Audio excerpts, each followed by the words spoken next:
ချန်ပီယံလိဖလားလို့ချင်းအာဒီတာအနေနဲ့ဒီအချက်တွေကိုပြင်ဆင်သွားရမယ်။ပရိသတ်များလုံးပဲမင်္ဂလာပါရွှေရိုး5ကနေပြန်လည်ကြိုးလိုက်ပါရင်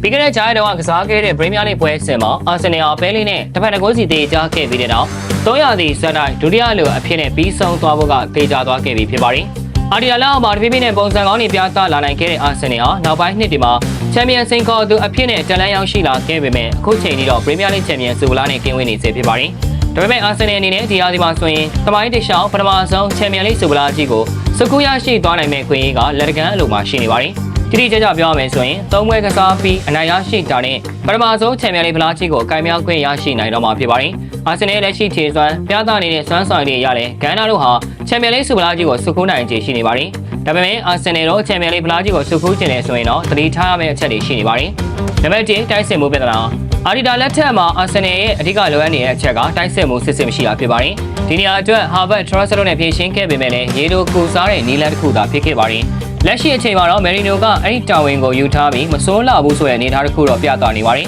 ။ဒါပေမဲ့တကယ်ပွဲကြီးပွဲကောင်းတွေမှာမယ်ရီနိုဟာအဖြစ်တစ်ခုမဟုတ်ဘူးဆိုတာရီယယ်နဲ့ရင်ဆိုင်ခဲ့ရတဲ့ချန်ပီယံလိကွာတာဖိုင်နယ်ပထမအကြော့ပွဲစဉ်မှာမြင်တွေ့ခဲ့ရပါတယ်။အဲဒီပွဲတော့ကဆိုရင်ဒီကလာရိုင်းရဲ့ free kick တွေတောင်းတာမဟုတ်ရင်အာဆင်နယ်တို့ဂိုးပြတ်နိုင်ပွဲရဖို့ဆိုတာမဖြစ်နိုင်ပါဘူး။အာဒီတာအနေနဲ့ PSG နဲ့ပွဲမှာဒီပြဿနာကိုတေချာ view site ဖြေရှင်းသွားရမှာဖြစ်ပါတယ်။နံပါတ်1တေကန်မော်ရီကိုပဲအားကိုးလို့မရဘူး။အာဆင်နယ်နဲ့တေကန်မော်ရီကနေဂိုးရအောင်သွင်းမယ်ဆိုတဲ့ချက်ကိုလည်းလက်ကင်ထားလို့မရပါဘူး။အမြင်သာဆုံးဥပမာတစ်ခုကိုပြောပြချင်ပါတယ်။ဒီဟာဒီ United နဲ့ရင်ဆိုင်ခဲ့တဲ့ Premier League ပွဲစဉ်မှာအာဆင်နယ်တို့2ဂိုးပြတ်နဲ့အနိုင်ရရှိခဲ့ပါတယ်။နှစ်ဂိုးစလုံးကိုတေကန်မော်ရီကနေပဲသွင်းယူခဲ့တာဖြစ်ပါတယ်။ဒါပေမဲ့ FA မှာ United နဲ့ပြန်လည်ဆုံတွေ့ချိန်မှာတော့အာဆင်နယ်ရဲ့တေကန်မော်ရီဟာအသက်မဲ့ကုန်ပြီးတယောက်ယောက် United ကိုတော့ပနတီအဆုံးဖြတ်နဲ့ရှုံးကပြန်ပွဲကနေထွက်လာခဲ့ရတာဖြစ်ပါတယ်။ဒါကိုအာဒီတာကောင်းကောင်းသတိထားမှာဖြစ်ပါတယ်။တိုက်စစ်ကအမိုက်ထိုင်ပြင်းနေလို့တေကန်ဘောကနေဂိုးရအောင်သွင်းမယ်ကွာဆိုပြီးလှုပ်လာခဲ့ရင်တော့တစ်ဖက်က PSG ကလည်းဒါကိုသတိမထားမိပဲနေမှာမဟုတ်ပါဘူး။ PSG ဆိုတာ United ထက်တောင်ပိုပြီးတော့ခြေစွမ်းကောင်းတဲ့အသင်းမှာ United တောင်အာဆင်နယ်ရဲ့တေကန်ဘောတွေကိုကောင်းကောင်းတားဆီးနိုင်ရင် PSG မှာလည်းအဲ့ဒီအတွက်အဖြစ်ရှိမှာပါ။ဒီအချက်ကိုလည်းအာဒီတာနေနဲ့တေချာ view site သွားရမှာဖြစ်ပါတယ်